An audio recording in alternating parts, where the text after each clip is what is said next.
வையகம், வாழ்க வையகம், வாழ்க வளத்துடன் உலகெங்கும் இருக்கும் நம்ம குடும்பத்தினருக்கு டாக்டர் டிவைன் தினேஷன் அன்பான வணக்கங்கள். சரி, ஏப்ரல் மாதம் ராசி பலன்கள் பார்க்க போகிறோங்க. சரிங்களா? ராசி இல்லை லக்னம்.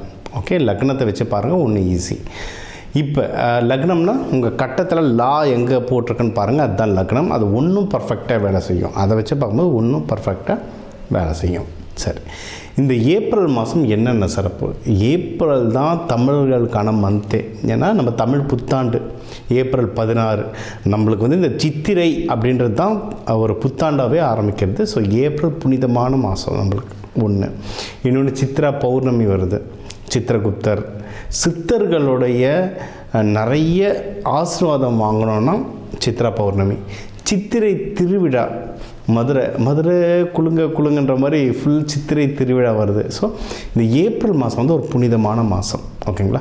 இந்த புனிதமான மாதத்தில் நம்ம ராசிக்கு எந்தெந்த விஷயங்கள்லாம் ரொம்ப சாதகமாக இருக்குது, எதுலலாம் நல்ல வாழ்க்கையில் முன்னேறலாம், வேறு எந்தெந்த விஷயத்தில் நான் கொஞ்சம் கவனமாக இருக்கணும், என்னென்ன வழிபாடுகள் பண்ணணும் அப்படின்றத நம்ம ஒவ்வொன்றா பார்த்துட்டு வருவோம்.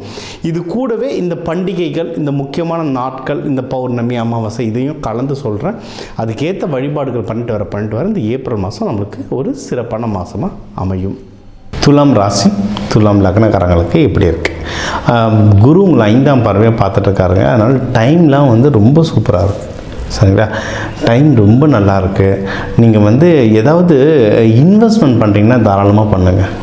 இன்வெஸ்ட்மெண்ட் பண்ணுறதுக்கு நல்ல டைம் இது. ஜென்ரலாக உங்களுக்கு வந்து துலாம் ராசிக்காரங்களுக்கு வந்து எதனா வண்டி வாங்கினாலும் நல்ல அழகாக சூப்பராக வாங்கணும்னு சொல்லுவாங்க. வீடு வாங்கினாலும் சில பேர் வந்து ஒரு 4 செவுரு இருந்தால் போதும் அப்படின்னு சில பேர் கட்டுவாங்க. சில பேர் வந்து இருக்கிற 4 செவரை ரசித்து சின்னதாக இருந்தாலும் ரொம்ப அழகாக கட்டுவாங்க. அது யாருன்னா துலாம்.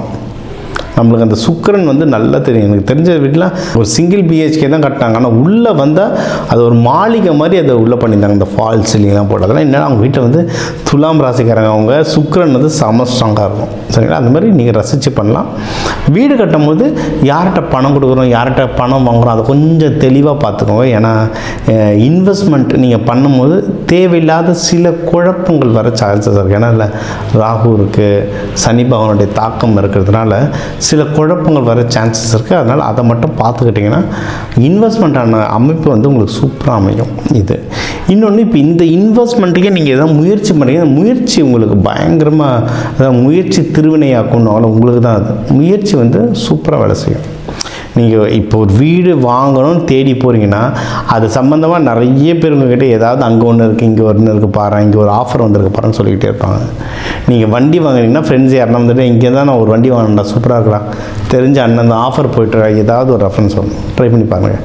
நீங்கள் ஒரு முயற்சின்னு எடுத்து வைக்கிறேன்னு ஹெல்ப் ஆகும். நீங்கள் புதுசாக வேலைக்கு கூட இப்போ இது வந்து நிறைய பேர் accountants, CS, banking sector, finance sector, media, அதுக்கப்புறம் அப்பேரல்ஸ், துணி, இந்த செக்டர்ஸ்லாம் நிறைய பேர் இருப்பாங்க. உங்கள் துறையில் என்டர் ஆகணும்னு நினைக்கிறவங்களும் சரி, இல்லைன்னா நான் வேறு துறையில் மாட்டிக்கிட்டேன் சார், இந்த என்னோடய துறை உள்ள நான் திரும்பி வரணும்னு நினைக்கிறவங்களாம் இருந்தால் சரி, உங்களுக்கு வந்து வளர்கிறதுக்கு இது ஒரு செமையான ஆப்பர்ச்சுனிட்டியாக இருக்கும். தாராளமாக நீங்கள் வந்து ட்ரை பண்ணலாம். நீங்கள் எடுக்கிற முயற்சிகள் வந்து சக்ஸஸ் ஆகும். சரிங்களா?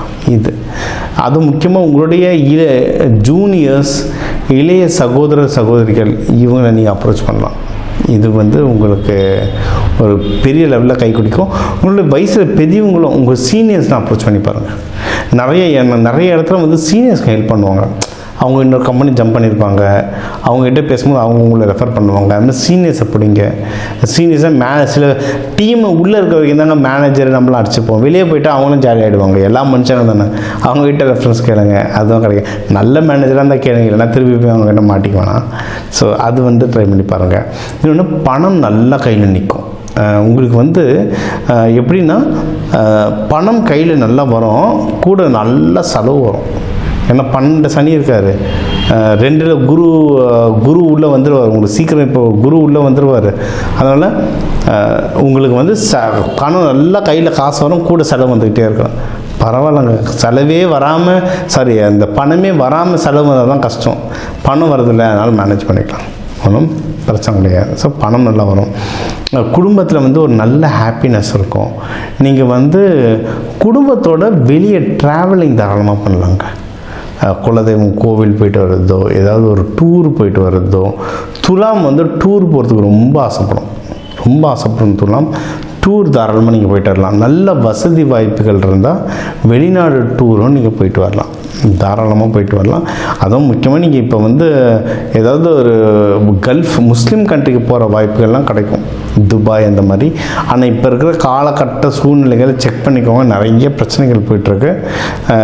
டெரரிசம், வார் அதுன்னு சொல்கிறாங்க. உங்களுக்கு வந்து கரெக்டாக இருக்கையிலாங்க, எனக்கு ஒரு பிஸ்னஸ் இருக்குது, நான் போயிட்டு அப்படியே பிஸ்னஸை பார்த்து இதுவும் வர போகிறேன்னா தாராளமாக ட்ராவல் பண்ணலாம். சூப்பராக இருக்க டைம். சரிங்களா? ஃப்ளைட்ஸ்லாம் ஓடிட்டுருக்குன்னா தாராளமாக இப்போ நீங்கள் வந்து ட்ராவல் பண்ணலாம். அடுத்து வந்து உங்களுக்கு வந்து கல்யாணத்துக்கு நீங்கள் எதனா நீங்கள் தேடிட்டுருக்கீங்கன்னாலும் கல்யாண அமைப்புகள்லாம் வர்றதுக்கு நிறைய வாய்ப்பு இருக்குது. லவ், ஏன்னா இது துலாத்துலலாம் வந்து சுக்கிரன்றதுனால லவ் நல்லா செட் ஆகும்.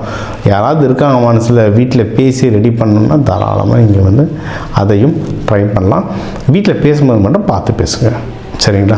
ஏன்னா உங்களுக்கு வந்து வீட்டில் இப்போ சப்போர்ட் எந்த அளவுக்கு இருக்குன்றது, அந்த திருமண விஷயத்தில் இருக்குன்றது செக் பண்ணணும்.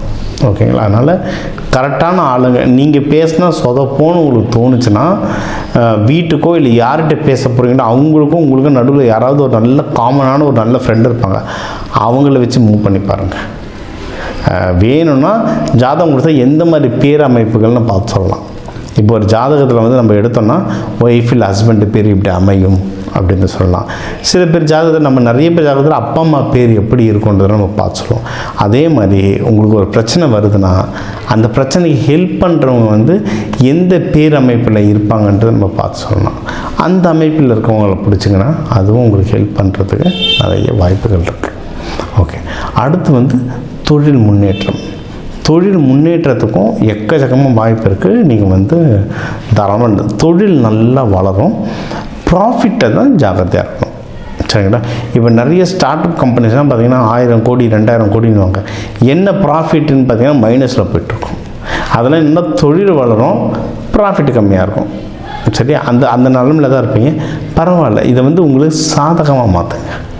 என்னென்னா ப்ராஃபிட்டை பற்றி ரொம்ப கஷ்டப்படாமல் தொழிலை எக்ஸ்பேண்ட் பண்ணுறதுல இருக்கு. அதுவும் வெளிநாடு எக்ஸ்பேண்ட், அதாவது எப்படியும் ப்ராஃபிட் பெருசாக வராது, நீங்கள் எதுவுமே பண்ணலனாலும் ப்ராஃபிட் குறைய போகுது. அப்போ என்ன பண்ணணும்னா தொழிலை நல்லா வளர்த்து விட்ருங்க. வெளிநாட்டுக்கு போகிறது, வெளிநாட்டில் பிரான்ச் ஓப்பன் பண்ணுறது, இல்லை உங்கள் ப்ராடக்ட் வந்து வெளிநாட்டுக்கு எக்ஸ்போர்ட் பண்ணுறது, அதுவும் செலவு தானே. அப்போ உங்கள் ப்ராஃபிட்டில் தானே எடுத்து போடுவீங்க, ப்ராஃபிட் கம்மியாகும், ஆனால் பிஸ்னஸ் வளர்ந்துட்டே போகும். ஸோ உங்களுக்கு வந்து எப்படின்னா இந்த வருஷம் முடியும் போது இல்லை அடுத்த வருஷம் ஸ்டார்டிங்லலாம் எப்படின்னா இப்போ நீங்கள் போட்ட உழைப்பெல்லாம் ப்ராஃபிட்டாக வரும். பிஸ்னஸ் தான் அப்படி தாங்க. இப்போ நீங்கள் காலையில் போட்டு சாயந்தரம் வராது, நம்ம என்ன மீட்டர் வட்டியாக விட்டுறோம். ரெகுலர் பிஸ்னஸ் வந்து நீங்கள் போட்டிங்கன்னா 6 மாதம் ஆகும் வெளியே காசு எடுக்கிறதுக்கு. சரிங்களா? ஸோ இப்போ போடுங்க. இப்போ போடுற உழைப்பு வந்து இந்த வருஷம் எண்டுலேருந்து உங்களுக்கு அது ப்ராஃபிட்டாக மாறுறதுக்கு எக்கச்சக்கமான வாய்ப்பு இருக்குது. இது ஒன்று. சரிங்களா? அடுத்து வந்து வேலைக்கு போகிறவங்களுக்கு மட்டும் ஜாக்கிரதையாக இருங்க. தேவையில்லாத பாலிடிக்ஸ் சொல்ல போகாதீங்க. நீங்கள் எப்போவுமே ஒரு மத்தியஸ்தம், ஒரு அன்பயாஸ்டாக இருப்பீங்க. அந்த அன்பயாஸ்டை வந்து நீங்கள் அப்படியே மெயின்டைன் பண்ணுங்கள். தெய்வ வழிபாடுகள் இதுக்குன்னெலாம் பார்த்தீங்கன்னா லக்ஷ்மி நரசிம்மர் நல்லாயிருக்கும். அது சுவாதியாக இருந்தீங்கன்னா லக்ஷ்மி நரசிம்மர் தான், அவரை பிடிச்சிக்கோங்க. மகாலட்சுமி தாயார் வழிபடலாம். சிவபெருமான் அம்பாவை ஒன்றா சேர்த்து நீங்கள் வழிபடலாம். இதெல்லாம் வந்து நீங்கள் வெள்ளிக்கிழமை வெள்ளி ஹோரையில் வழிபடுறதுலாம் நல்லது.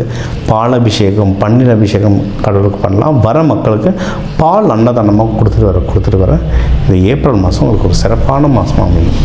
சரி, இப்போ உங்கள் ராசிக்கு வந்து எல்லா முக்கியமான விஷயங்கள் பார்த்தோம். ஓவராலாக எப்படி இருக்கும், கல்யாணம் யாருக்கு, வேலை, மகப்பேறு, கடன், கொடுக்கறது வாங்கிறது, தொழில் யாருக்கு அமையும், ஆஃபீஸில் ப்ரொமோஷனுக்கு அமையும், வெளிநாடு போகிறது, உடல் உபாதைகளில் எப்படி சரி பண்ணுறது, என்னென்ன வழிபாடுகள், எந்தெந்த தெய்வங்கள் எந்தெந்த நாளில் வழிபாடு பண்ணுறது, இது எல்லாமே நம்ம வந்து முக்கியமாக ஒரு ஓவராலாக எல்லாத்தையும் நம்ம பார்த்தோம். சூப்பர். இப்போ அதான் 12 ராசி, ஒரு 12 கோடி தமிழர்கள் இருக்கும். ஒரு ராசியும் ஒரு கோடி பேருக்கு பொதுவாக சொல்லியிருக்கோம், பொது பலனாக சொல்லியிருக்கோம். இதுவே ஒர்க் ஆகும்.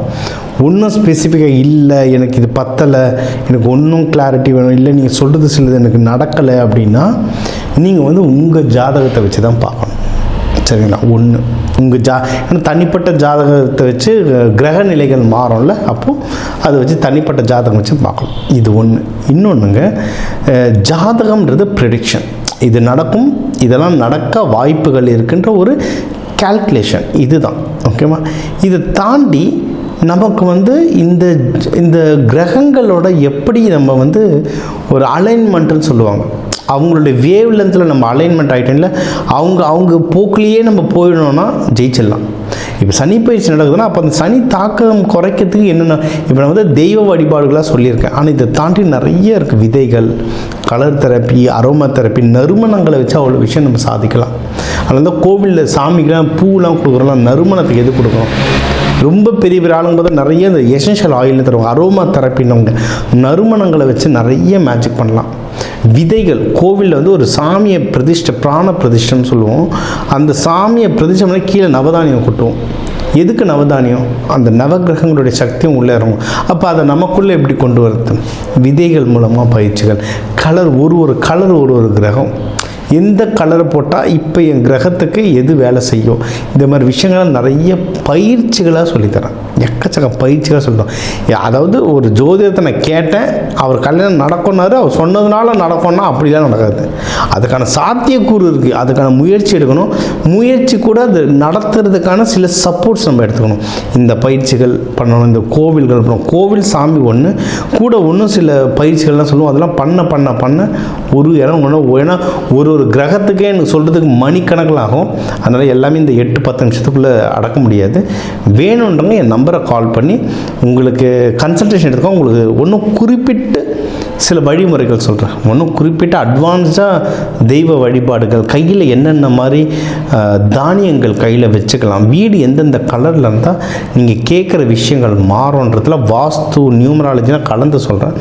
இதெல்லாம் நீங்கள் செஞ்சுட்டு வர இந்த ஜோதிடம் இது இந்த ஆன்மீகத்துக்குரிய கொஞ்சம் அறிவியலையும் கலந்துட்டு வர உங்கள் முயற்சிகள் சேர நீங்கள் கேட்குற எல்லா விஷயமும் எல்லாமே இந்த ஏப்ரல் புத்தாண்டில் அந்த சிவபெருமான பார்வதியை நடத்தி வைக்க டாக்டர் டிவைன் தினேஷன் அன்பான வணக்கங்கள். வாழ்க வளத்துடன்.